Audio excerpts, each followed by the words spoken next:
Good morning students. मैं doctor Suman, assistant professor government law college Ajmer. Lecture की इस series में आज हम लोग एलएलबी सेकेंड ईयर विधि द्वितीय वर्ष के ट्रांसफर ऑफ प्रॉपर्टी एक्ट 1882, संपत्ति अंतरण अधिनियम विषय सेक्शन के chapter third sales of immovable property अर्थात स्थावर संपत्ति के विक्रय के विषय पे, जो कि धारा 54 से 57 तक सेक्शन 54 टू 57 से विक्रय को आज यहां पर डिस्कस करेंगे। सेल, जैसा कि आप नाम से ही समझ रहे हैं कि कोई चीज बेचना।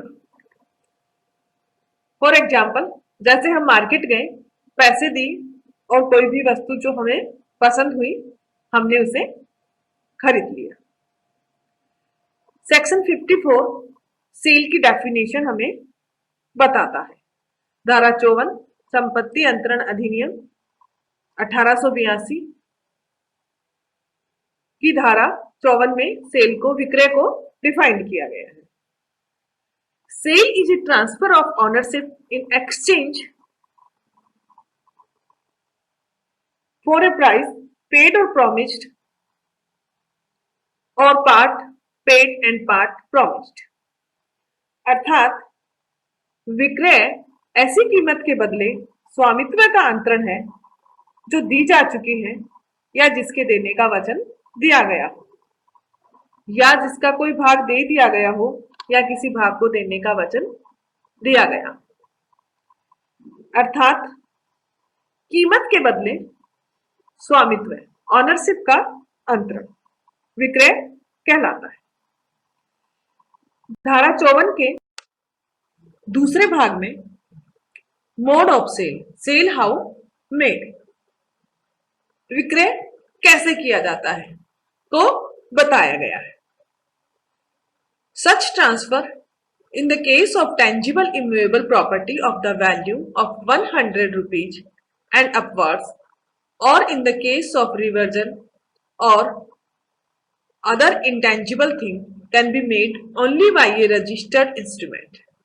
In the case of tangible immovable property of a value less than 100 rupees, such transfer may be made either by a registered instrument or by delivery of the property.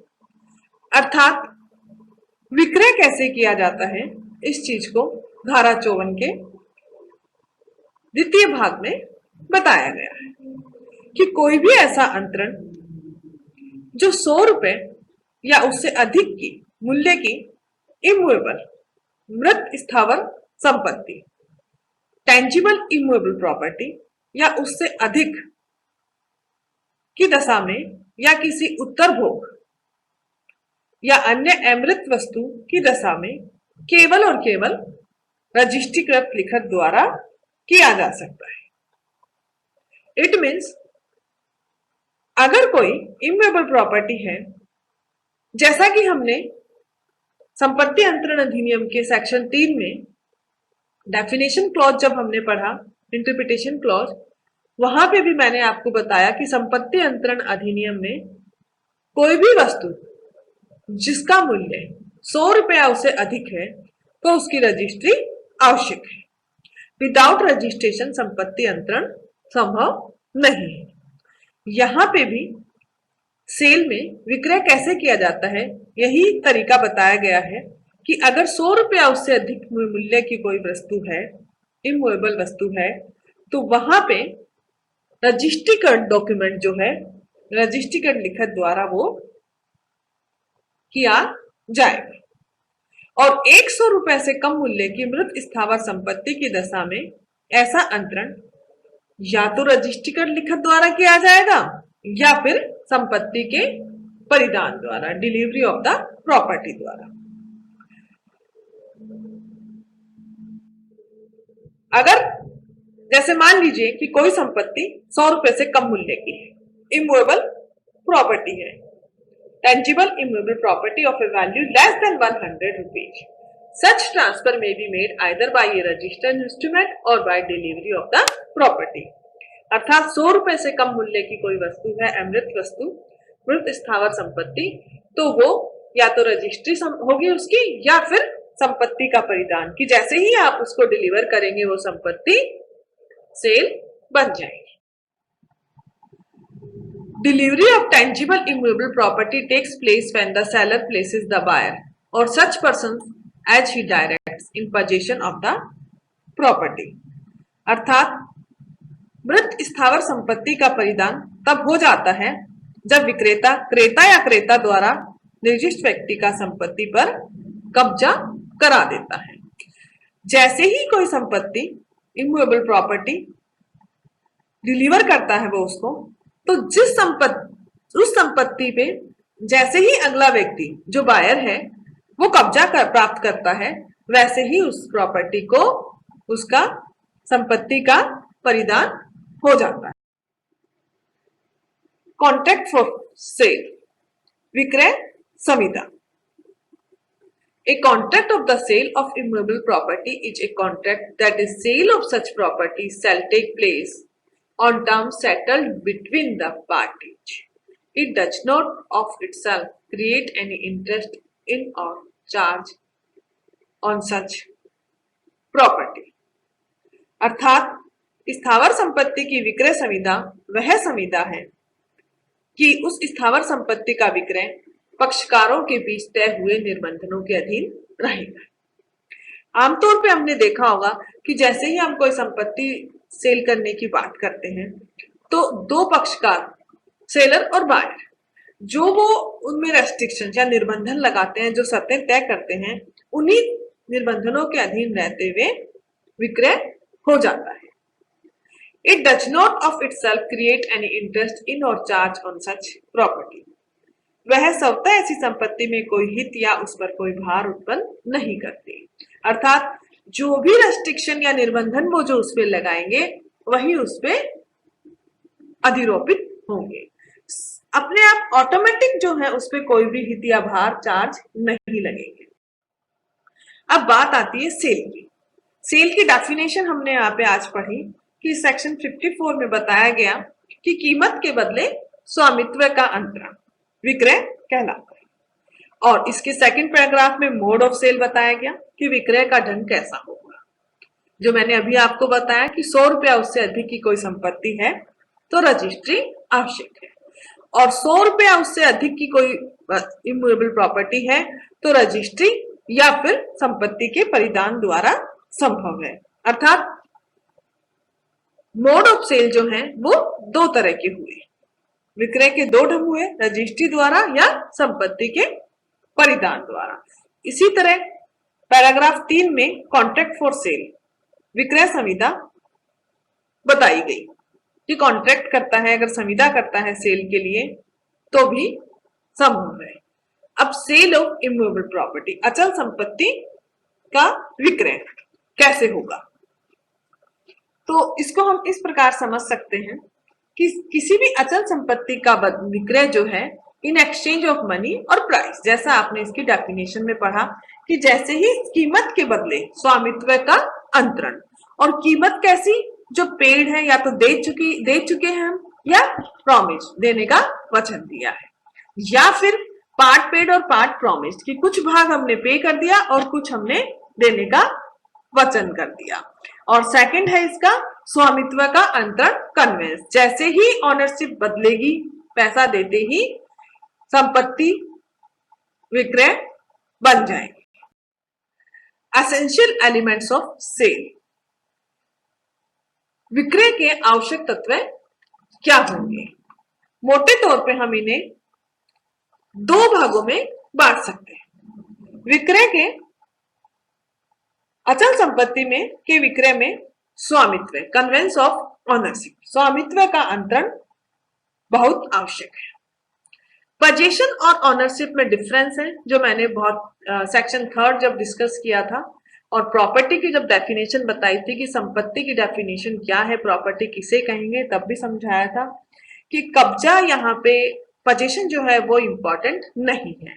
Ownership transfer होना आवश्यक है। स्वामित्व means absolute rights. Absolute rights स्वामित्व अंतरण, जिसमें कि absolute rights में right to destroy right सभी कुछ इंक्लूड है।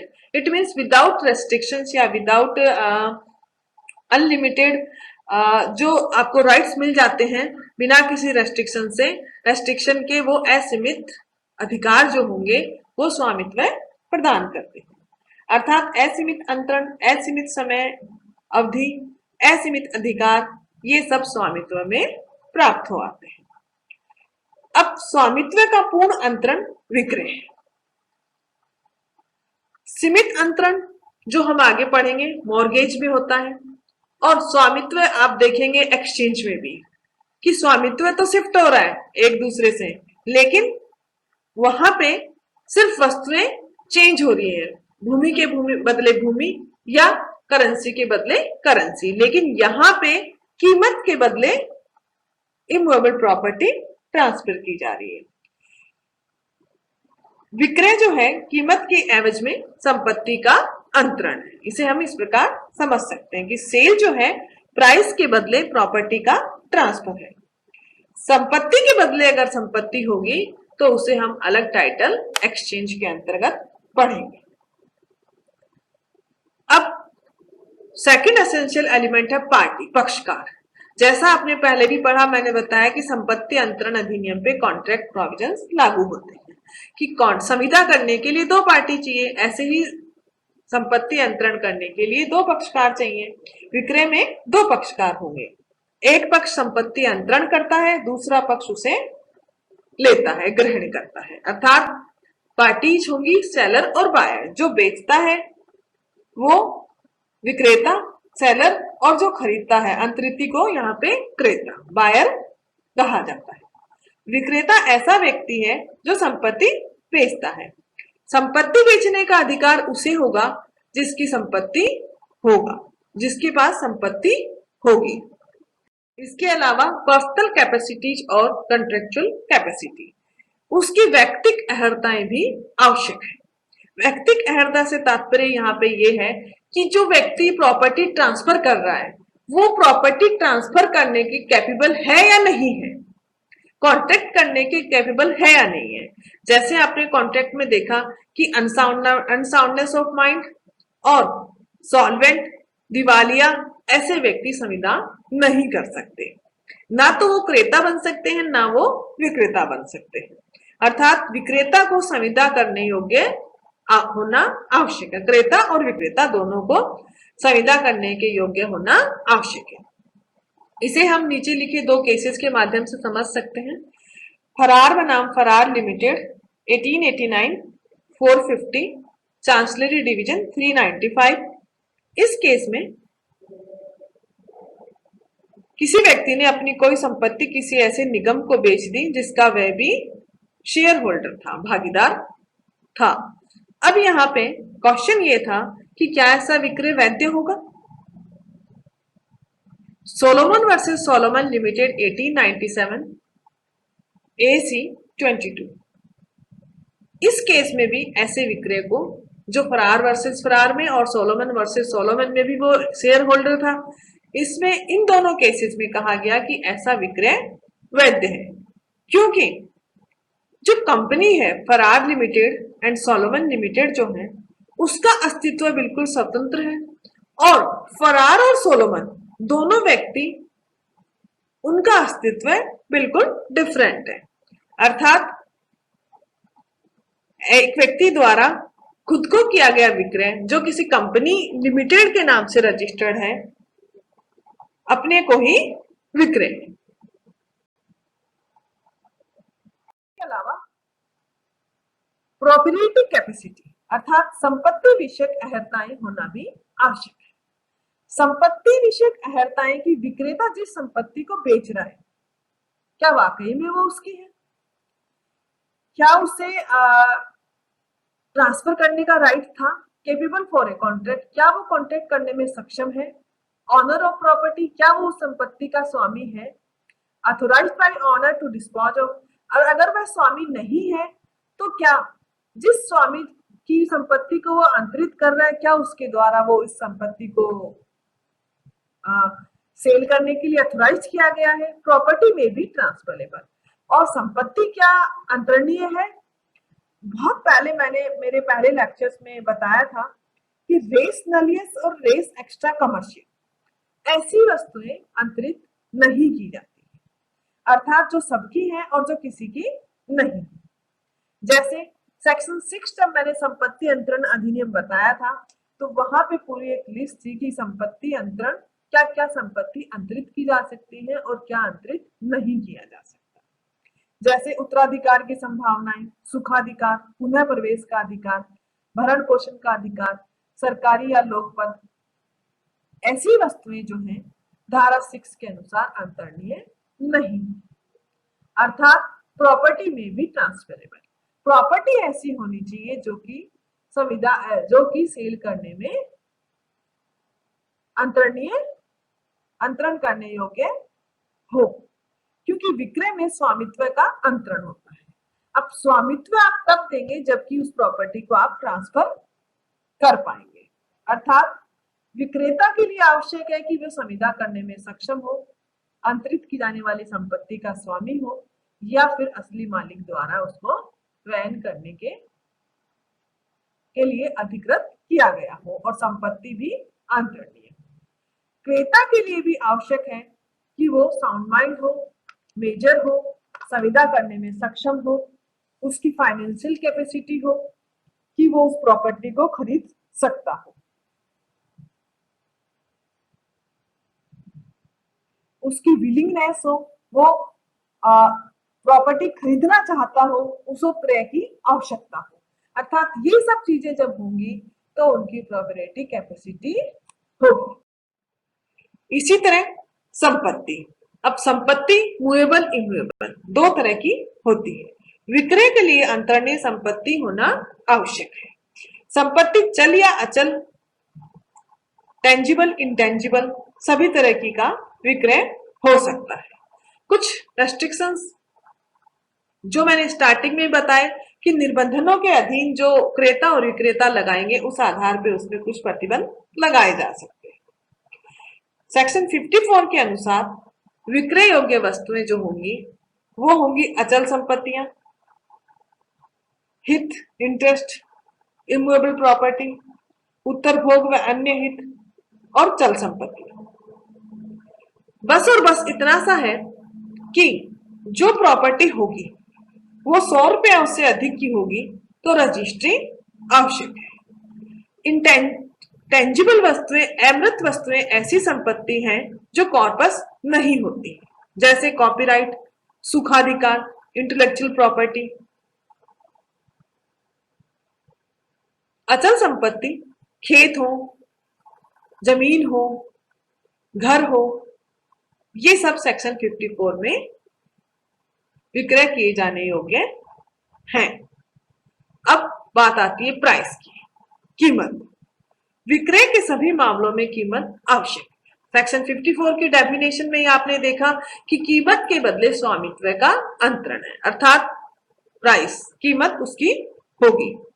Neither ascertained nor ascertainable sale is void, अर्थात यदि कीमत न तय हो और न तय किए जाने योग्य हो तो फिर विक्रय की संविदा शून्य होगी, एनफोर्समेंट नहीं करवाया जा सकता, क्योंकि कॉन्ट्रैक्ट में आपने देखा कि कंसिडरेशन आवश्यक है। कंसिडरेशन यहाँ पे इमूवेबल प्रॉपर्टी में सेक्शन 54 में सेल में कीमत को बताया गया है, प्राइस के बदले स्वामित्व का अंतरण, अर्थात जहां पे कीमत तय न की जा रही हो वहां पे संपत्ति विक्रय की संविदा जो है वो शून्य हो जाएगी। हाँ, उसका मोड जो है अलग अलग तरीके का हो सकता है कि प्राइस पेड और प्राइस प्रॉमिस्ड और price part paid and part promised, अर्थात पैसा दे दिया गया हो, सारा मूल्य तुरंत दे दिया गया हो, या देने का वादा किया गया हो, या कुछ मूल्य तुरंत दे दिया गया हो और कुछ देने का वादा किया गया हो। धन के रूप में या पैसे के रूप में प्राप्त कंसिडरेशन को यहाँ पे माल के विक्रय के प्रति कीमत कहा गया। कीमत से तात्पर्य यहाँ पे संपत्ति के असली वैल्यू जो है उससे होता है। मार्केट वैल्यू से यहाँ पे कोई तात्पर्य उसका नहीं है। दोनों पक्षकार सेलर और बायर जो तय करते हैं वो उस संपत्ति की कीमत होगी। प्राइस पेड से मतलब है कि ऑलरेडी पैसा दे दिया गया हो, कॉन्ट्रैक्ट होते हैं तो भी व्यवहार विक्रय होगा, सेल ही होगा, चाहे रजिस्ट्री से पूर्व पैसा अदा कर दिया गया हो या बाद में प्राइस प्रॉमिस्ड, या बाद में देने का वचन दिया गया हो उसको कि थोड़ा पैसा या कुछ कीमत हम उस तारीख को उसको देंगे। तो प्रॉमिस्ड भी यहाँ पे एक मोड होगा प्राइस देने का। इसी तरह price part paid and part promised की कुछ भाग दे दिया गया और कुछ भाग मुलतवी रखा गया हो कि रजिस्ट्री होने पे देंगे, तब भी उसकी प्राइस देने का तरीका हो सकता है। और ये उसका कब्जा न मिले जब तक रजिस्ट्री ना हो जाए तब तक पैसा रोकना। पार्ट प्रॉमिस्ड कि दे दिया जाएगा या अमुक दिनांक को दिया जाएगा, ये विक्रय का तरीका है। Mode of sale by a registered instrument, अर्थात सेल जो है वो रजिस्टर्ड इंस्ट्रूमेंट द्वारा कैसे होगी, स्वामित्व का अंतरण कैसे होगा। कॉन्ट्रैक्ट फॉर सेल, विक्रय में शर्त। कॉन्ट्रैक्ट फॉर सेल सेकंड जो है कि विक्रय कैसे किया जाता है।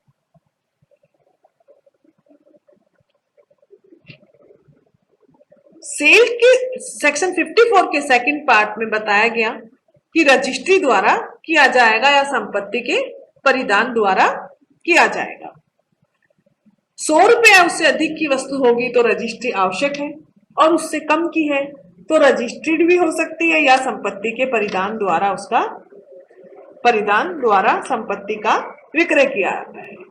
अब थर्ड पार्ट जो है वो कॉन्ट्रैक्ट फॉर सेल की बात करता है कि विक्रय के लिए संविदा भी की जा सकती है। विक्रय और विक्रय के लिए संविदा दोनों में डिफरेंस है। इसे एक एग्जाम्पल के माध्यम से समझ सकते हैं कि जैसे मान लीजिए एक व्यक्ति ने अपना मकान दूसरे व्यक्ति सी को देने का प्रॉमिस किया और इस एवज में उसने कुछ राशि, जिसे हम लोग कहते हैं जमानत के तौर पे या अमानत राशि जो होती है वो उसने दे दी। तो इस तरह का ट्रांजैक्शन जो है कि उनके बीच में कुछ प्रॉमिस हुआ, करार हुआ और उसके एवज में उसने अमानत राशि दी, इसको विक्रय के लिए करार कहा जाता है। और तुरंत पैसा देके हम मार्केट गए और कोई चीज ली या तुरंत रजिस्ट्री कराई, ये हो गया सेल, विक्रय। विक्रय संविदा विक्रय की पूर्ण एवं परिपक्व मेच्योरिटी है। जैसे ही कॉन्ट्रैक्ट पूरा हुआ, पूरा पैसा दिया गया सेल में, विक्रय की संविदा सेल में बदल जाती है। या ये संव्यवहार, इसे हम यूं कह सकते हैं कि विक्रय संविदा विक्रय की प्राइमरी स्टेज है और विक्रय लास्ट स्टेज है। दोनों में कुछ डिफरेंसेस है। विक्रय के लिए संविदा अंतरणकर्ता के स्वामित्व पे कोई असर नहीं रखती।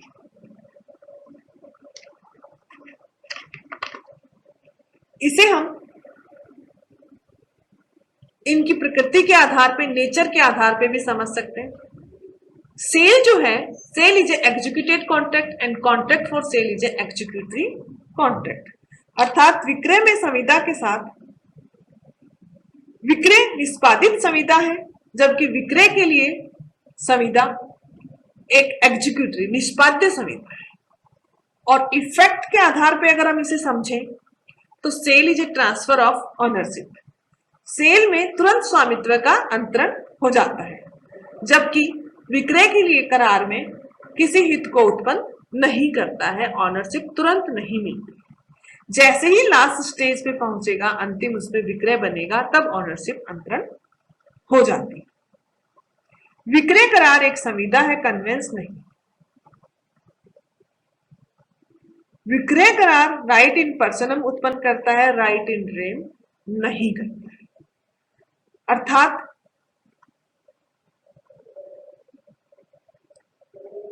विक्रय संविदा को हम विक्रय की प्राइमरी स्टेज कह सकते हैं। किसी भी विक्रय की शुरुआत उसके विक्रय संविदा के लिए हुए करार के अनुसार ही होती है, अर्थात ये उसका प्रारंभिक स्टेप है। आज मैंने आप लोगों को सेक्शन 54 विक्रय डिस्कस किया। उम्मीद है आप लोग जरूर इनसे लाभान्वित हो रहे होंगे। नेक्स्ट लेक्चर में मैं आप लोगों को राइट्स एंड लायबिलिटी जो बायर एंड सेलर सेक्शन 55, क्रेता और विक्रेता के अधिकार और दायित्व टॉपिक को हम लोग डिस्कस करेंगे। Okay, thank you.